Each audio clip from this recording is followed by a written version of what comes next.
joining us today. We are going to have a topic that in the situation room, a lot of people ask me about. They got a situation where they are walking on eggshells. They are walking on eggshells. And I ask you, have you ever walked on eggshells with your spouse? Have you ever walked on eggshells with your spouse?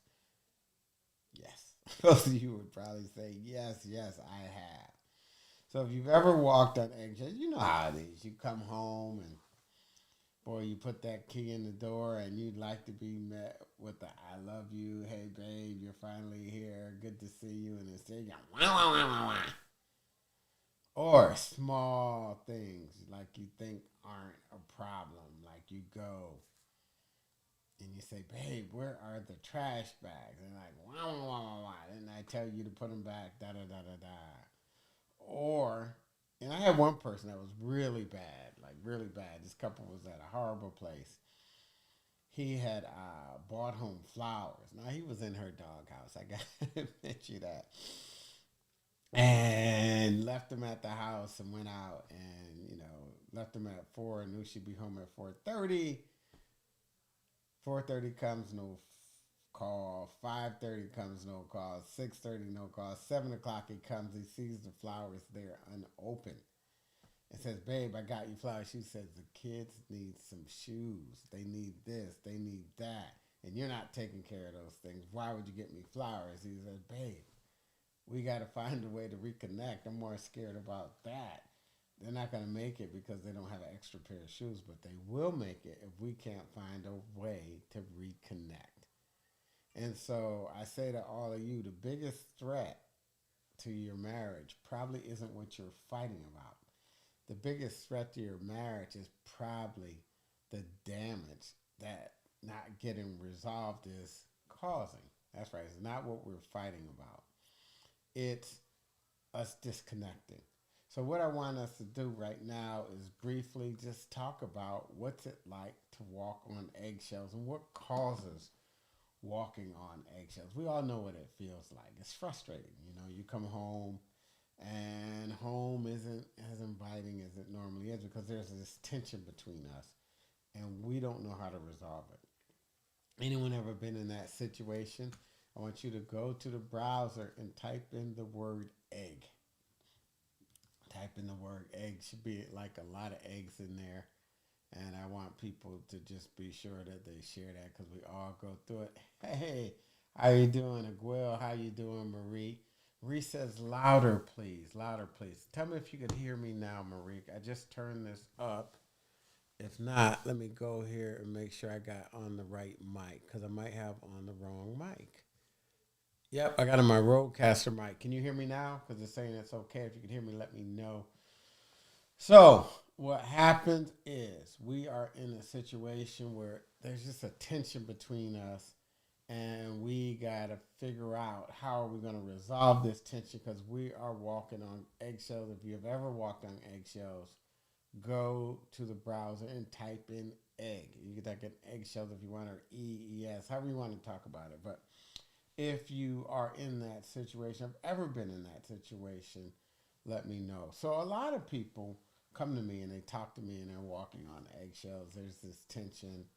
Be honest with you, it's the scariest feeling in the world. Like, boy, is this going to be our marriage? Is this going to be our marriage? Is this where we're at? And what I'm here to say to you, it depends, right? So it depends on this. Is walking on eggshells the problem or the symptom of another problem? You got me right. Is it the problem or the symptom of another problem? So let's talk about what that means.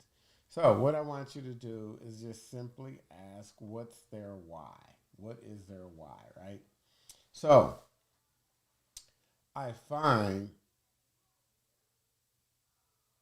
that most couples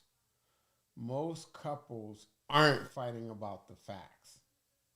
They're fighting about how they feel about the fact teller. What do I mean by that? So let's say we have a common threat to our family. Let's say the common problem is we need to get a bigger place. We need to get a bigger place. We're probably not fighting about both of us agree we need to get a bigger place. We're probably fighting because of several other things. One thing might be I want to move in this neighborhood and I'm willing to take a townhouse. You want a single family house, which means we got to move in that neighborhood, right? Uh, I want to be closer to the ice skating. I want to be closer to my fishing place. I want to be closer to a better school. So a lot of times we have a tension not because of how we feel about the facts. The fact is, hey, we both know we need to move. We both want to move. The fact teller just wants us to do something different than we want them to. We want to put down 10. They want to put down 20. Can I get an amen? Does anyone out there know what I'm talking about? So when we do things like that, we have this tension. We have this tension because, boy, you don't appreciate the fact that I want us to be around the best schools. You don't appreciate the fact that I want us to make this best investment in our house. And so, truth is, we both want the best thing. We just see the solution differently. So we don't fight about the facts. We fight about how we feel about the fact teller, which makes talking about it different because usually people are trying to do the right thing. They just see the problem and the solution differently. So if I get someone with a real savvy real estate background, they may say, the heck with schools, this area is blowing up. Another person may say, well, let's go in this area because of the schools, because they are a savvy real estate investor. Another person might be saying, hey, you know what? All that aside, my cousins live over there and I want them to be with my family. I don't really care about if we make 20,000 versus 30,000 off this real estate in the next 5 years. That's not my consideration. And those types of things cause us to feel stressed because we're trying to do the right thing and they won't recognize it. Can anyone relate to where I'm talking about, where you saw it one way, your spouse saw it another way? So what we have to do is accept, you know what, you're really trying to fix this. You just see the problem and the solution differently. Yeah, being around your family is important, but are we willing to pay $30,000 for that? Because I got an insider track on the plans.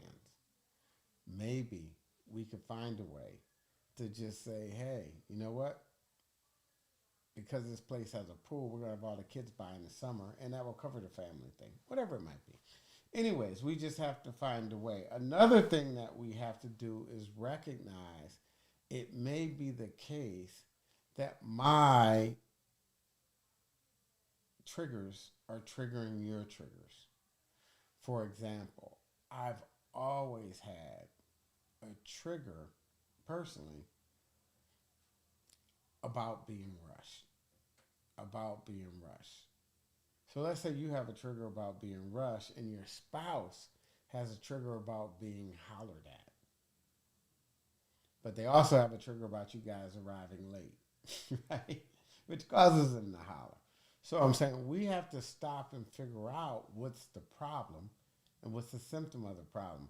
Sometimes the problem is, boy, I hate being late. This person always makes me late, and then I holler at them, right? If that's the case, we need to figure out, boy, is being late worth it? And what do we do? Well, the reason that we're really late is because you're trying to get our child dressed by yourself, and we both need to help it because they're not cooperating. And what started out as like something that should take 15 minutes, it took 45. That's why you're late. Boy, we need to figure this out. And I said because these are real things that couples get into patterns and it just looks like the other person's late. No, there's another reason that they're late.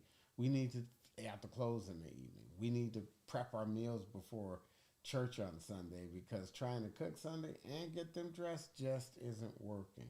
So I ask you, if we're walking on eggshells and we're having the same fights over and over again, let's come up with a solution that will work so that we don't find ourselves in this situation and then this just becomes our marriage because it doesn't have to be. Another thing is we get to the point where we don't trust our spouse or our spouse doesn't trust us. Not that we're going to cheat. We don't trust the fact that there's a valid reason that you're doing this behavior over and over again.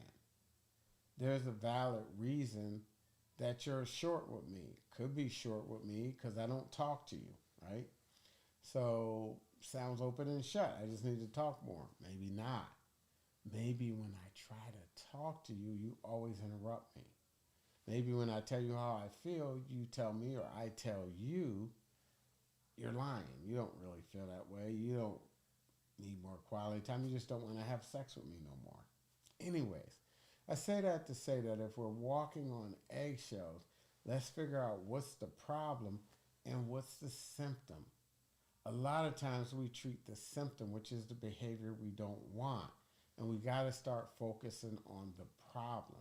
The problem is you want more quality time. Got it. Let me get you that. The problem is you want more intimacy and you deserve that. But boy, you're wired more than me. You want sex all day, every day. I want sex maybe once a week, but I'll do two, maybe three times. But when I even do three times, it's not enough for you. And you say, I don't love you. So I lose if I don't have sex. I lose if I do have sex. Anyways, if you're walking on eggshells, I just want you to stop, figure out what's the problem and what's the symptom of the problem. Thanks for joining me today, Dr. Shane. And I will be here Monday, Wednesday, Fridays at noon. And we will be dealing with situations that arise in the situation room. And we'll be going through them and giving you some short-term solutions. Anyway, go to my group if you're not in it. It is African American Marriage Counseling with Dr. Shane. And I look forward to seeing you inside. Make it a great day.